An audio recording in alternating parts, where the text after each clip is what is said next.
Kia ora, I'm going to show you how to play the snake charmer on a dozen of the more common musical instruments. I think this is a perfect project for an adult beginner because it's a really forgiving tune. It really doesn't matter if the notes come out in quite the same order that I play them in. If it's got that slippery snake sound, it's going to sound great anyway. So I'm going to start with a descant recorder. What I like to do whenever I'm teaching a new tune is arrange all the notes in the tune into a scale and then play the scale up and down with slurs in between all the notes, like this.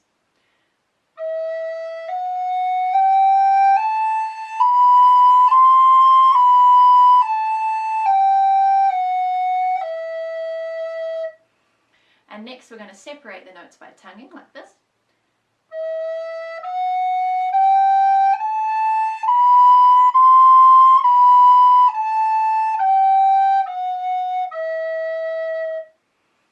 Something we never do on wind instruments is separate the notes by puffing. That makes it sound out of tune.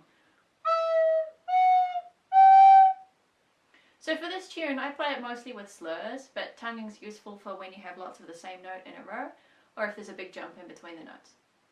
So I play the tune something like this.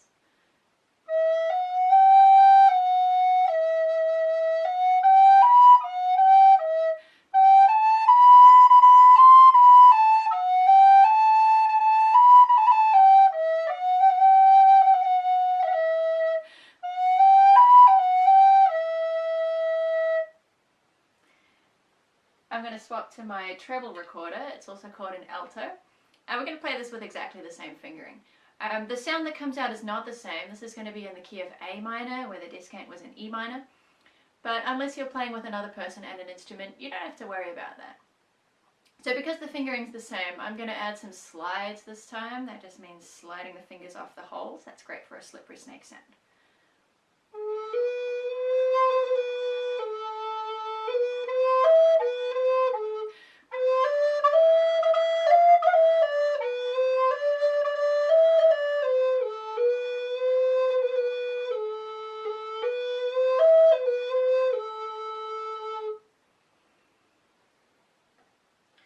So to play this tune on the flute, the fingering is actually easier than the recorder. Of course, it's a lot harder just to make a sound on the flute. I'm not much of a flautist, but I have learned that the trick is to sit or stand really strong and use the lower part of your lungs to breathe. So I'm going to try that scale of this tune.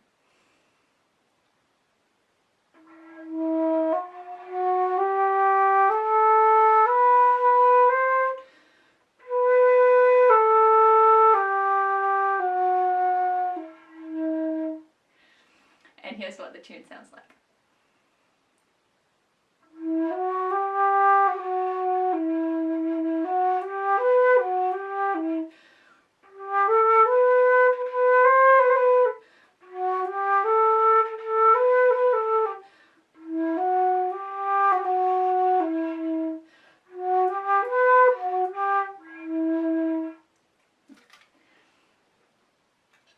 Next is the tin whistle. So this is also called a penny whistle. This one's in the key of D. So most of our notes are going to be pretty convenient. When we get to the top, the C natural fingering is like this. You can cheat and do it like this, or you can replace that one with a different note if it's in your way. So our scale goes like this.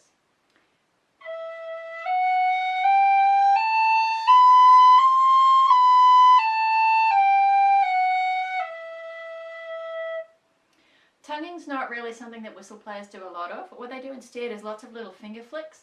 So if you do a scale with a regular finger flick pattern, it might sound like this.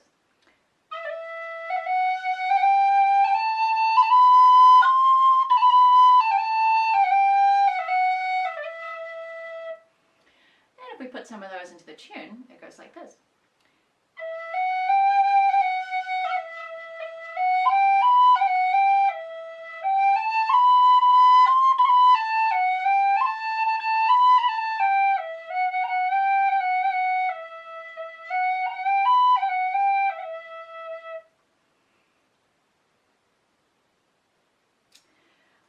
This one is one of those cheap bamboo flutes that you find at craft markets.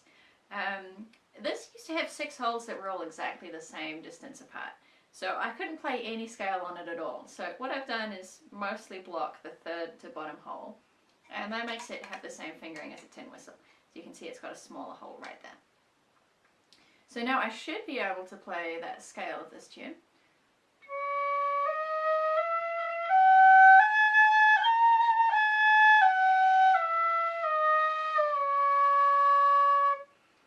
And the tune goes.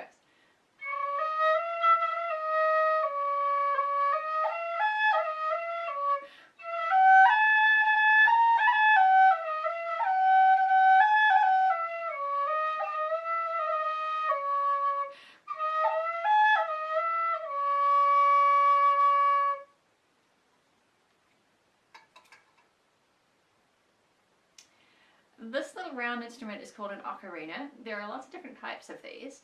This one has 6 holes. It has 2 on the back and 4 more on the front. But I'm actually blocking both of the back holes with my thumb and not using those for this song.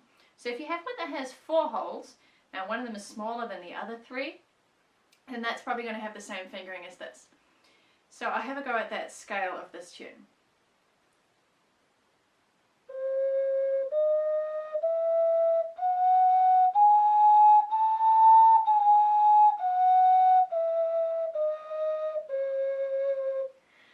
And here's the tune.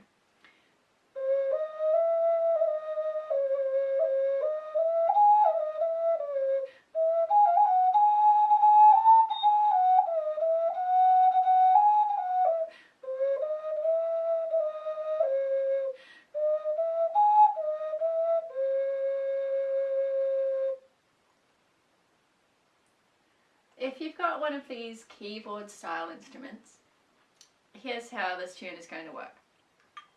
This one has only white keys and no black keys. So we're not going to be able to do it in E minor like the descant recorder and the flute and the tin whistle. This one has 2 octaves. So the easiest solution is just to start it on the key on A, in the key of A minor. I've got plenty more notes up the top here that I can use to play the melody.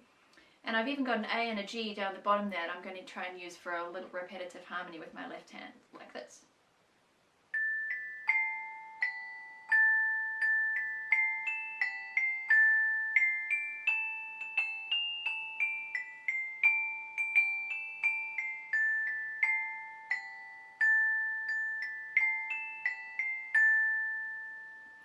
If you've got an instrument that only has 1 octave from C to C, we're going to need a different solution. So what I would recommend then is starting on the note D.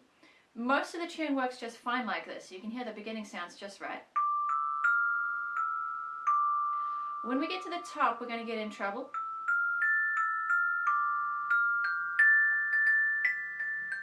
This note here doesn't sound right, so I would replace that one with just a lower note instead. So the whole tune would go like this.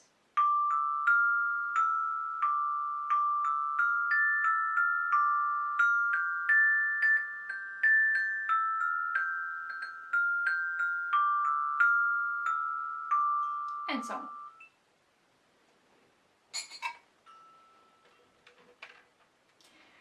This one's called a melodica, and this is a particularly cheap and nasty one. But the good thing is it has both white and black keys, so any toy keyboard like this will work in any key. And the easiest one is A minor, starting on the note A. That uses just the white keys. And you can also play it in E minor by starting on the E, and you'll need an F sharp for that one. I'll show you how to do it in the key of E minor.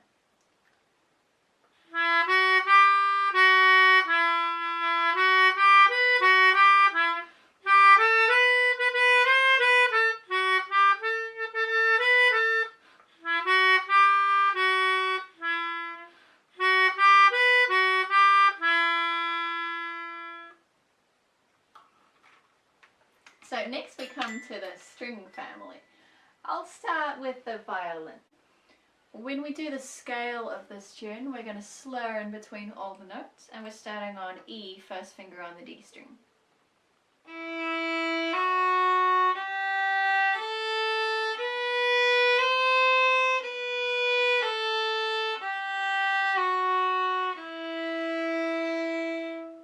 I play the tune something like this.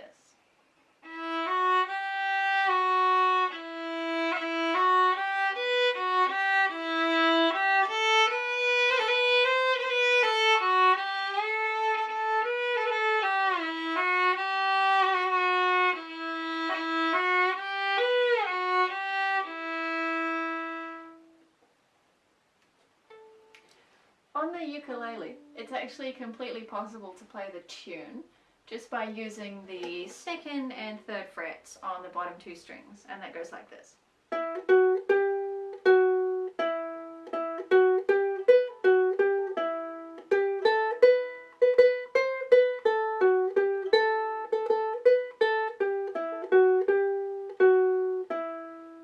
Of course, what's more common to do with the ukulele is strum the chords and sing the tune. So if we do that in E minor, what I recommended in the alphabet songbook is to choose any of the letters of the word snake and try singing the tune on those letters. So of course we know the vowels will work. Letter S and letter K don't work, but for completely different reasons. And N actually works perfectly fine. So here's what it sounds like with the letter N.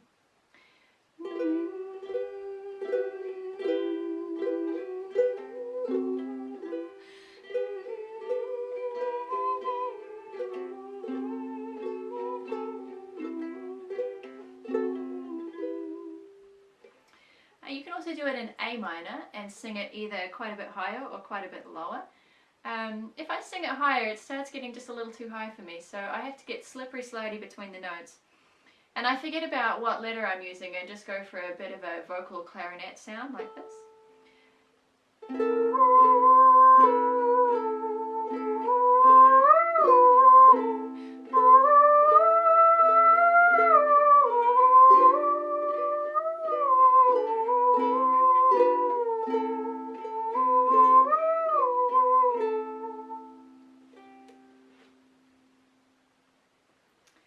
On the guitar, you can do the same as the ukulele. You can either strum the chords, or you can play the melody on these top two strings here, the E string and the A string. That little scale of this melody that I forgot on the ukulele would go like this.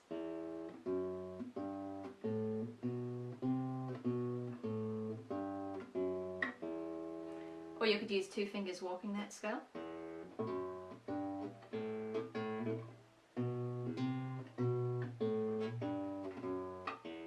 Theoretically, and you can play the tune on those notes right there. What you can also do is do a combination of melody and chords.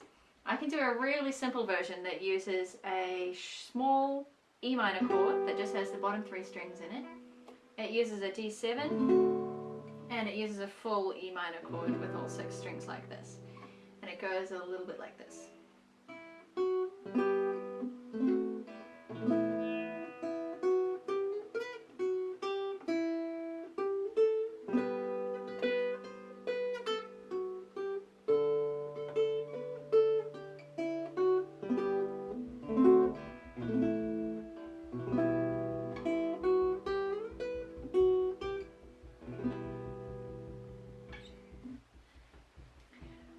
My last instrument is a four-string banjo, which has exactly the same tuning as the mandolin, and in fact this will work for anything that has two strings, a perfect fifth apart, and uses a pick. So when we're using this pick, we're going to do the scale first just by plucking downwards, like this.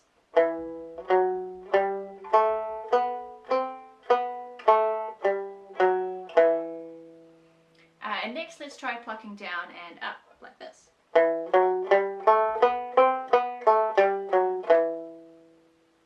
So in a tune like this, we want to put a downstroke on all of the strong beats. So when the notes are going slow, they're actually all downs in a row. When they're going fast, then we go down and up, like this.